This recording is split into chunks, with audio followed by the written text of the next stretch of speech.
Sobrang daling gawing ganitong merienda at sobra din ang sarap niya. Tara, gawa tayo.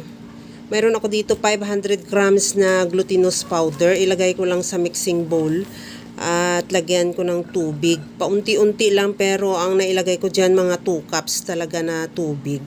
At depende naman yan sa powder mo kung malakas sa tubig. Kaya unti-untiin mo lang ang paglagay para matansya mo rin yung dami ng tubig na kailangan mo at para hindi rin siya masubrahan ng basa o hindi rin siya masubrahan ng tuyo. At ihalo lang pagkatapos yan na medyo mabigat na sa ating spatula, gamitan na rin natin ang kamay para mahalo natin mabuti hanggang sa makuha lang yung tamang consistency ng dough.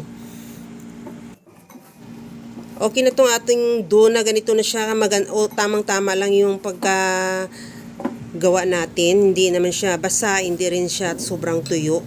At bilugin ko na yan, ginamitan ko lang ng 1 teaspoon na scoop. At bilugin ng ganyan lang sa nakikita mo sa video at ito na lahat yung ating nagawa. Nagpainit na rin ako ng tubig. Ilagay ko na yung ginawa kong bilo-bilo. Antayin lang natin na lumutang. Pagkalutang yan, ibig sabihin luto na. At ito na yung ating bilo-bilo, luto na rin siya, naglutang na. Ilagay ko na rin yung naluto ko na nasago. Medyo natuyo na nga siya kasi naluto ko yan ng ahead bago ako gawa ng ating bilo-bilo. At ihalo lang hanggang sa maghalo lang yung ating tapioca o sago sa ating bilo-bilo at lagyan ko na rin ng condensed milk. Pwede din naman asukal kung hindi available sa yung condensed milk. At ihalo lang hanggang sa ma-mix lang din.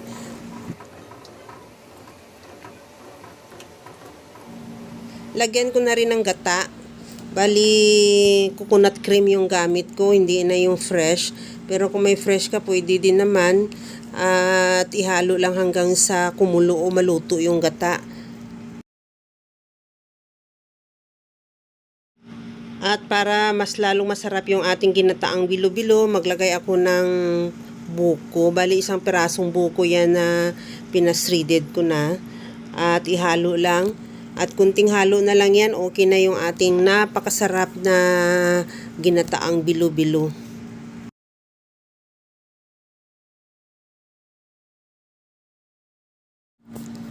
Kaya mga kalasa, kung nagustuhan mo yung ating video, please like na lang at pakishare na rin sa inyong mga friends.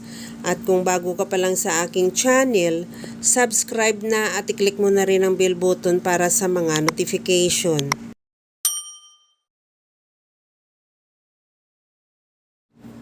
Okay na to. Hanguin ko na lang yan at ilagay sa ating serving plate at ready to serve na. Ito na yung ating ginataang bilo-bilo. Tikman na rin natin. Hanggang sa muli mga kalasa. Thank you for watching. Bye-bye!